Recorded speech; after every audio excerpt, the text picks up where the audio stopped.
Assalamualaikum warahmatullahi wabarakatuh. Alhamdulillahirrabbilalamin, kita dapat berkumpul kembali untuk melanjutkan materi pada minggu lalu.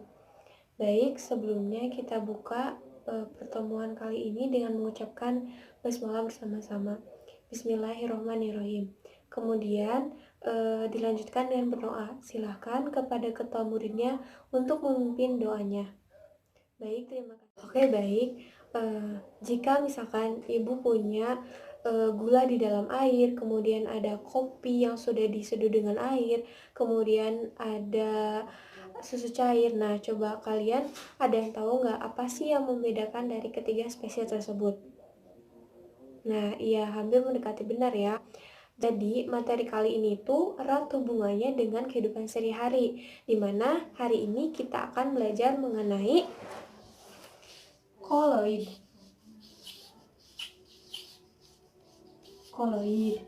Nah, koloid ini sangat banyak sekali penerapannya di kehidupan sehari-hari. Misalkan koloid yang sangat dekat dengan kita itu adalah air. Nah, air PDAM yang kita gunakan sehari-hari itu dalam proses pengolahannya itu menggunakan prinsip dari koloid. Kemudian ada asap, ada kerupuk, ada agar-agar, dan masih banyak lagi prinsip koloid yang diterapkan dalam kehidupan sehari-hari. Dan diharapkan melalui pembelajaran kali ini, siswa dapat menjelaskan dari perbedaan koloid, suspensi, dan larutan. Kemudian siswa dapat mengidentifikasi dari jenis-jenis koloid berdasarkan fase terdispersi dan fase pendispersinya. Kemudian siswa dapat menjelaskan sifat-sifat koloid seperti efek Tyndall, koagulasi, dialisis, gerak Brown, adsorpsi, elektroforesis. Kemudian, siswa dapat menjelaskan perbedaan dari koloid liofil dan koloid leopolp. Dan yang terakhir, siswa dapat menganalisis peranan koloid dalam kehidupan sehari-hari. Baik, selanjutnya silakan siswa untuk bergabung dengan kelompok yang sudah ditentukan. Jika sudah, maka silakan mengamati video yang akan ditayangkan melalui proyektor.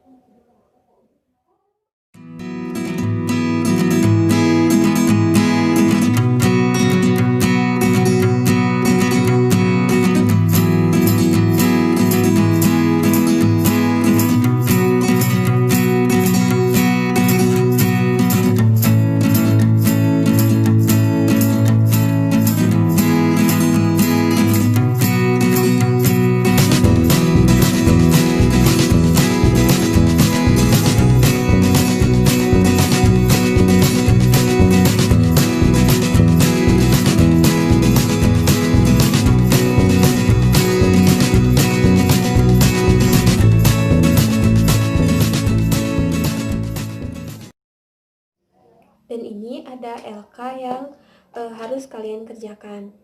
Nah, berdasarkan pengamatan video barusan, coba apa ada yang ingin ditanyakan? Baik, terima kasih yang sudah bertanya.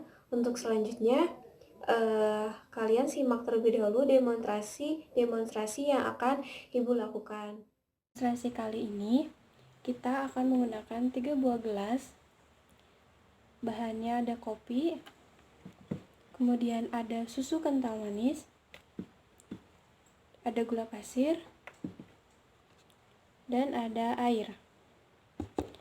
Langkah pertama, kita masukkan gula pasir ke dalam gelas pertama.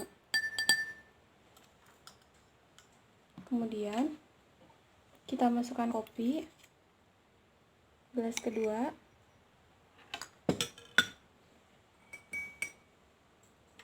dan kita masukkan susu. Simpan dulu ya. Kita tambahkan air ke dalam susu.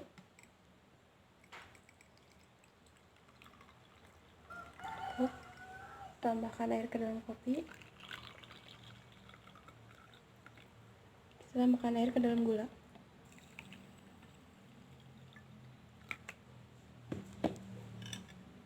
Kemudian kita aduk.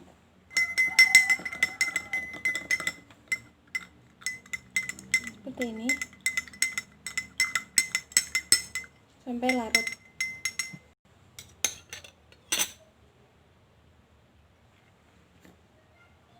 Kita aduk gula.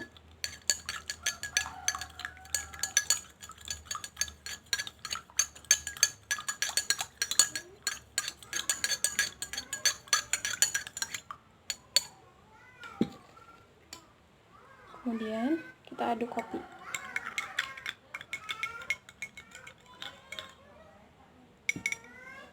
Kita diamkan.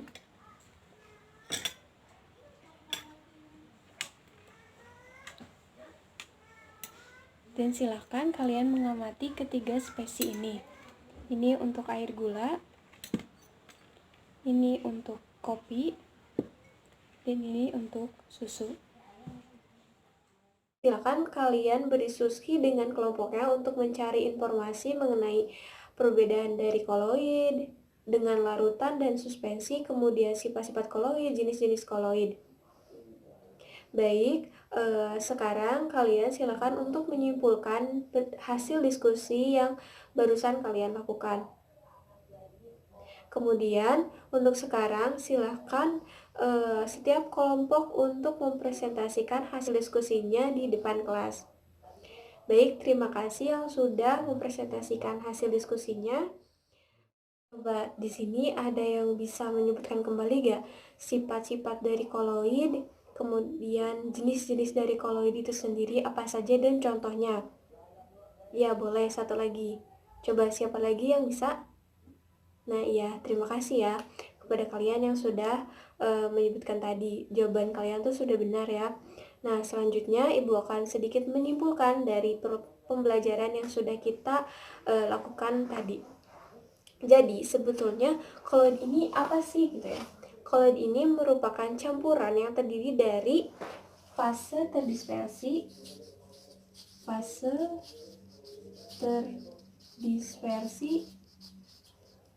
dan fase pendispersi, di mana berdasarkan fase terdispersi dan fase pendispersi ini terdapat beberapa jenis dari koloid, yaitu seperti sol, ada emulsi, ada juga buih, dan ada juga aerosol. Nah, untuk selanjutnya itu, adapun perbedaan antara koloid dengan larutan dan suspensi itu berdasarkan ukuran partikelnya. Koloid ini memiliki ukuran partikelnya itu 1 sampai 100 nanometer. Sedangkan untuk larutan sendiri itu memiliki ukuran partikel kurang dari 1 nanometer. Dan untuk suspensi sendiri memiliki ukuran lebih dari 100 nanometer. Sedangkan berdasarkan bentuk fisiknya itu koloid ini cenderung keruh dan secara makroskopiknya itu homogen, tetapi jika diamati dengan mikroskop ultra maka terlihat heterogen. Sedangkan untuk larutan sendiri itu jernih dan homogen, dan untuk partikelnya itu tidak dapat diamati dengan mikroskop ultra. Sedangkan untuk suspensi sendiri itu keruh dan heterogen, dan partikel zat terlarutnya itu dapat diamati langsung dengan mata. Selanjutnya, berdasarkan kestabilan, larutan itu sangat stabil sehingga tidak bisa dipisahkan. Sedangkan untuk koloid sendiri itu suka terpisahkan, tetapi tingkat kestabilannya itu di bawah larutan. Sedangkan untuk suspensi sendiri itu mudah terpisah sehingga terjadi endapan karena suspensi ini tidak stabil. Nah, untuk selanjutnya itu ada sifat-sifat dari koloid itu sendiri. Yang pertama itu ada efek tindal, di mana efek tindal ini merupakan suatu gejala pemantulan atau penghamburan cahaya oleh partikel koloid. Kemudian yang kedua itu ada dialisis, di mana dialisis ini merupakan proses pemisahan ion-ion pengganggu dari partikel koloid. Kemudian ada koagulasi. Koagulasi ini sendiri merupakan penggumpalan oleh partikel koloid. Nah, contohnya itu pada saat kita merebus telur. Nah, telur itu menjadi padat saat sudah direbus. Nah, itu merupakan contoh dari koagulasi. Baik, selanjutnya ada koloid liofob dan koloid liofil. Nah, koloid liofob ini yaitu koloid yang tidak mengabsorpsi mediumnya sehingga ia mudah terkoagulasi. Sedangkan koloid liofil itu sendiri yaitu koloid yang mudah mengabsorpsi mediumnya sehingga sukar terkoagulasi. Nah, baik, sudah paham ya. Untuk pertemuan kali ini dicukupkan sekian, semoga bermanfaat dan kalian silakan mengerjakan tugasnya dan jangan lupa untuk mempelajari materi yang akan kita pelajari pada minggu selanjutnya. Kita tutup pembelajaran kali ini dengan mengucapkan alhamdulillahirrabbilalamin dan mohon maaf atas segala kurangannya. Wassalamualaikum warahmatullahi wabarakatuh.